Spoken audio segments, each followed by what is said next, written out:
నేను మీకు ఒక యథార్థం చెప్తున్నాను ఇవాళ.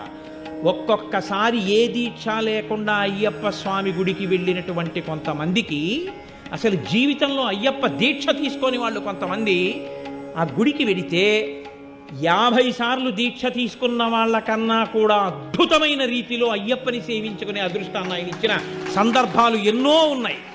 దేనివల్ల ఇస్తాడో తెలుసా అండి? వీడి నా దీక్ష పట్టాడని ఇవ్వడం కాదు. వీడికి ధర్మమునందు అనురక్తి ఉంది, వీడికి వేదమునందు అనురక్తి ఉంది, వీడికి నా రూపమునందు అనురక్తి ఉంది, ఈశ్వరుడి యందు అనురక్తి ఉంది. అది ఆయనకి చాలు.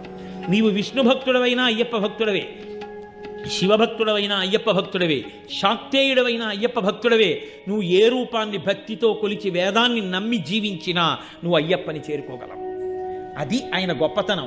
శివకేశవుల యొక్క అభేదమైనటువంటి రూపం, అంతటి గొప్ప స్వరూపం, సమస్త దేవతా సమాహారము. అటువంటి మహాపురుషుణ్ణి సేవించడానికి